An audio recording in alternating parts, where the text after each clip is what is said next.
Hello again, everyone. Edwin Learnard back once again.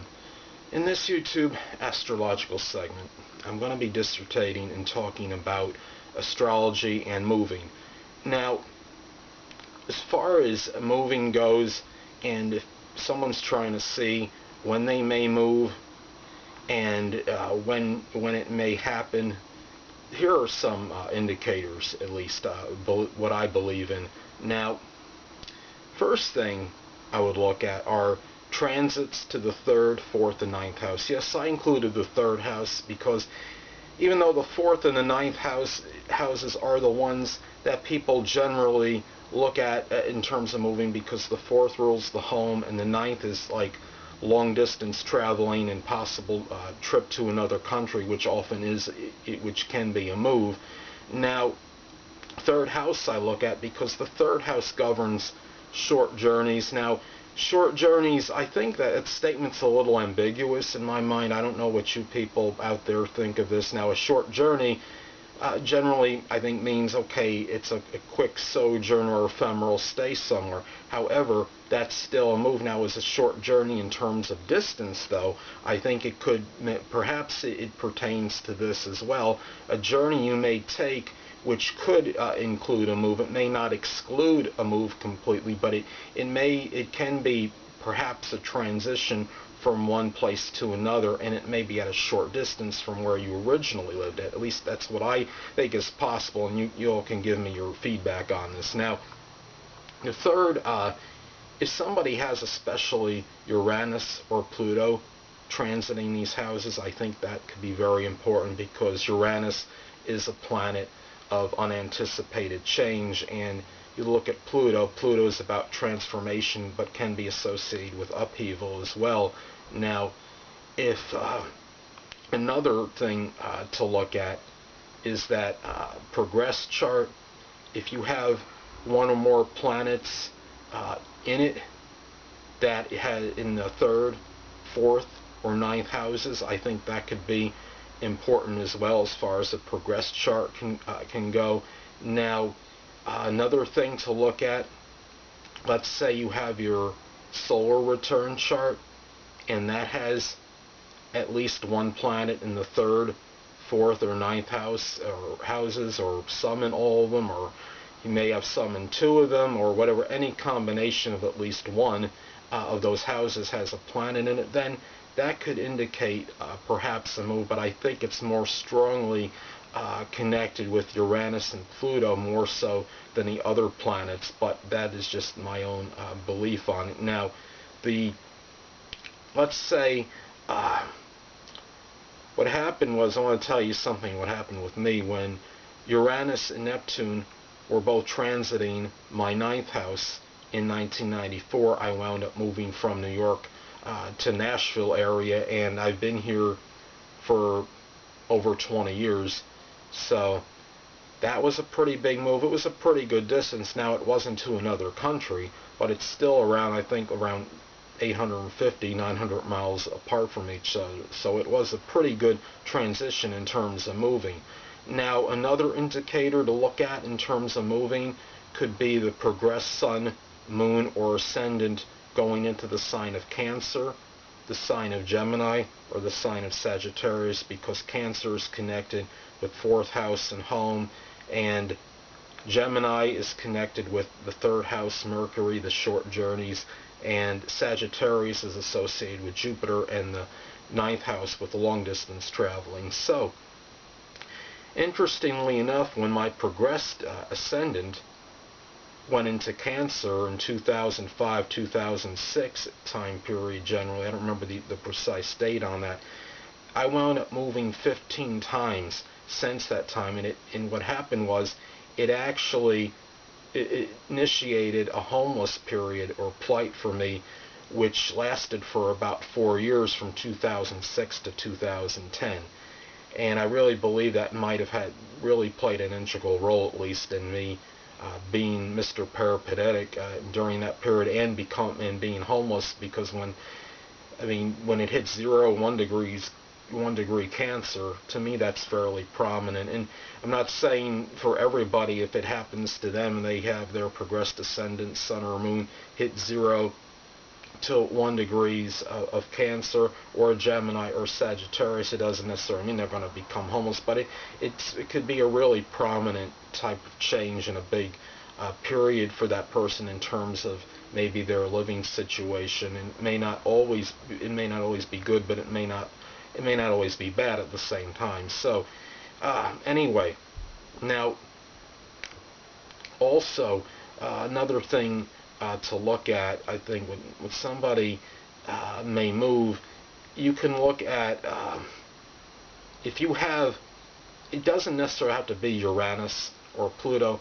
If you have a lot of planets transiting, the 3rd, 4th, or 9th houses, then it could show a lot of activity in those areas. And it doesn't always necessarily mean that you're going to move during that period, but it can indicate that you have a lot of activity connected with little short journeys, which might not result in a full-fledged move, and activity surrounding the house, which would be the 4th, and then the 9th house, which might be a number of long trips, long-distance trips the person may take.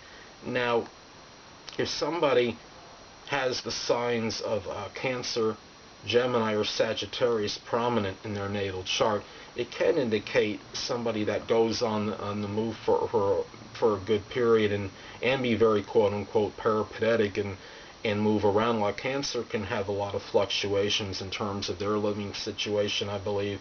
Gemini is obviously a very mobile sign. They can move around quite a bit. I think in Sagittarius has that adventurous nature, and since it corresponds with the 9th house in Jupiter, can be a sign that has that propensity for long distance traveling, which doesn't exclude moving to different places that are far from their home residence. So that's something else to look at. And something interesting that happened with me and had a number of elements that are associated with moving. Now, one of my moves took place in big move, I felt, was on June 22nd, 1979.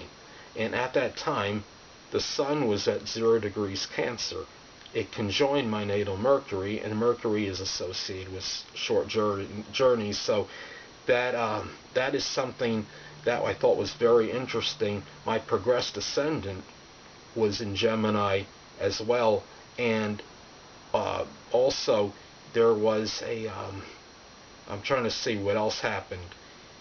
The Sun, I mentioned the Sun had conjoined my natal Mercury, and I believe, if I'm not mistaken, the Moon in Gemini had conjoined my 3rd house ruler, which ironically is the Moon in Gemini.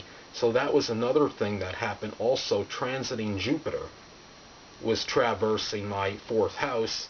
So it did maybe indicate a fairly good size move in that particular situation. So there's also some other things to consider, and I'm going to go over that if I haven't mentioned it in this part of the segment when I go to my computer screen / monitor momentarily.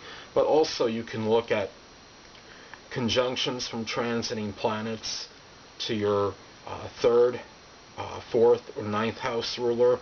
Those can indicate, I believe, possible moves, especially conjunctions from transiting Uranus or Pluto. So those are definitely things to consider as well when you're looking at times where you might have a possible or probable move. So anyway, people, let me go to my computer / monitor screen, and I'm going to give you a rundown on what I believe are some strong indicators for a possible move. So just hold on momentarily, people.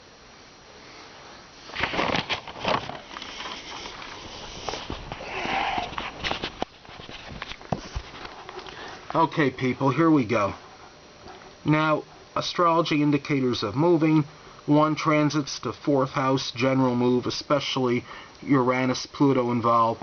Now, next one, transits to 9th house, long distance, especially Uranus and Pluto involved. Now, transits to the 3rd house, short journeys, especially, of course, Uranus, Pluto is involved. Now, 4, the progressed chart with planets in 3rd and or 4th and or 9th house. Now, 5, the solar return chart with planets in 3rd and or 4th and or 9th house. Now progress Sun, Moon, or Ascendant in Cancer, Gemini, or Sagittarius. Now solar return chart with the Ascendant Moon in any one of those signs, Cancer, Gemini, or Sagittarius. Now 8 transiting planets conjunct natal Mercury, Jupiter, or the Moon. And last but not least, transiting planets conjunct ruler of the 3rd, 4th, or 9th house, and especially transiting Uranus or Pluto.